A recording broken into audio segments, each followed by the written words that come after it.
Hi guys, it's Alexander and welcome to another video.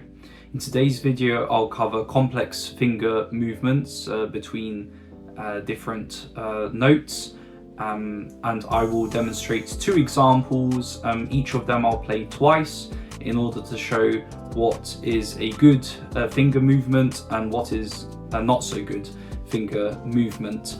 And I will also have some music notation for you to follow along with whilst I play. So the first example I would like to demonstrate is between the notes E, F, F sharp and G. So 4 notes, and I'll play in legato form or articulation, so I will slur the notes, make them as smooth as possible, and I'll play it twice. So this is the first demonstration of this particular example between the low E, F, F sharp and G. So if you want to make it as smooth as possible, so transitioning between all the notes, then it will sound something like this.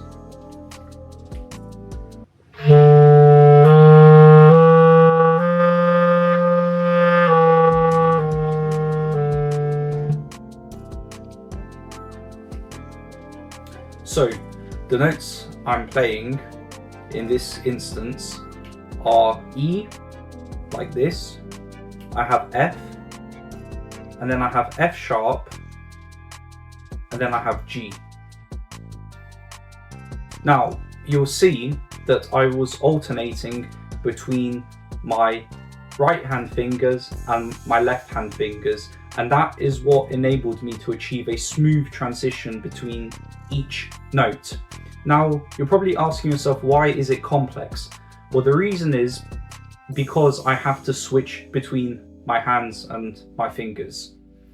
And you'll probably be familiar from my previous video that actually these first 4 notes consist and make up the E chromatic scale, or the chromatic scale on E.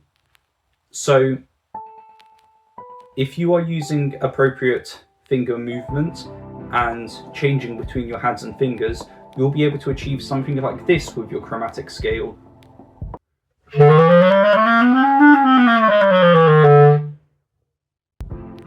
So that's what you're aiming for.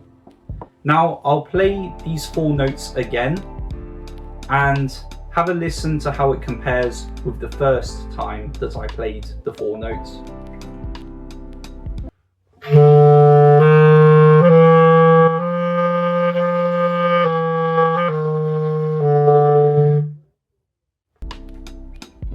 So you'll have noticed that first of all it doesn't sound as good as the first time that I played it.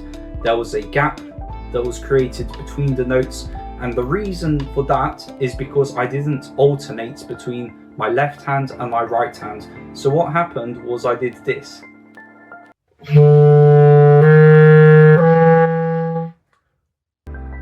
So because I'm not switching between my right hand and my left hand in this case, I am doing something like this. So I'm playing F and then I'm going F sharp.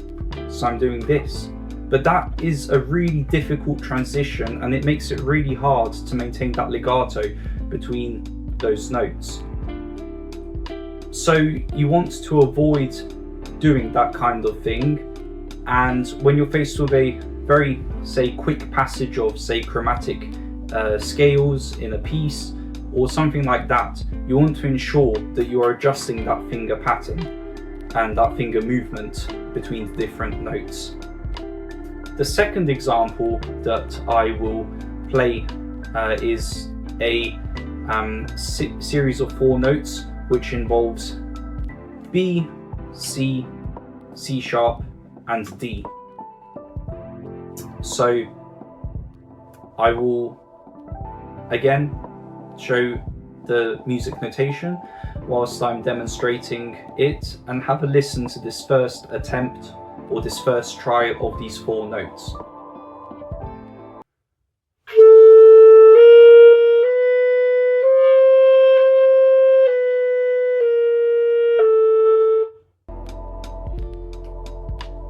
So, smooth transitions between the different notes, and again I have to alternate between my right finger and my left finger, and my right hand and my left hand.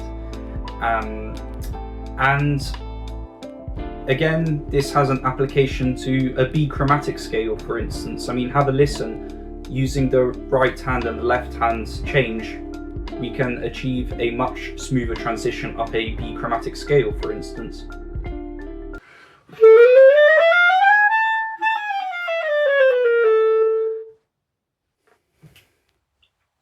So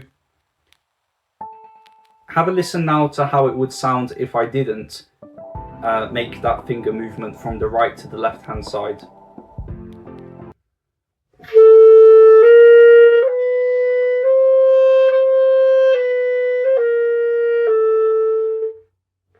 So very similar to the first example of E, F, F sharp and G, I ended up going from this C note here to this C sharp like this, but it's actually very difficult to do that. It's very complex and very hard. So you want to make sure that you switch between your fingers and your hands. Now, the thing about B, C, C sharp and D is that you heard one example of how I demonstrated it smoothly and legato, and you heard it once with a not so smooth transition between each note. But actually with B, C, C sharp and D, you can play it in many different ways. For instance, just to go back and to recap on the finger notes, I played B, C, C sharp and D. Okay? But I can actually play B, C, C sharp and D.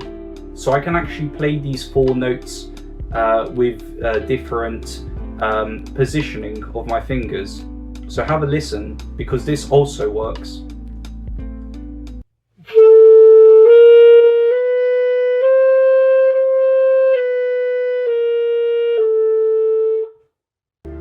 So that concludes the end of my video. Thank you so much for taking the time to watch this video on complex finger movements between different notes. I hope it was able to provide some useful insight and clarity. And I think particularly as you start to face more advanced musical pieces or more advanced repertoire, you have to really adjust between these different finger positions and finger patterns, and you have to move a lot more quickly in some very quick pieces of music.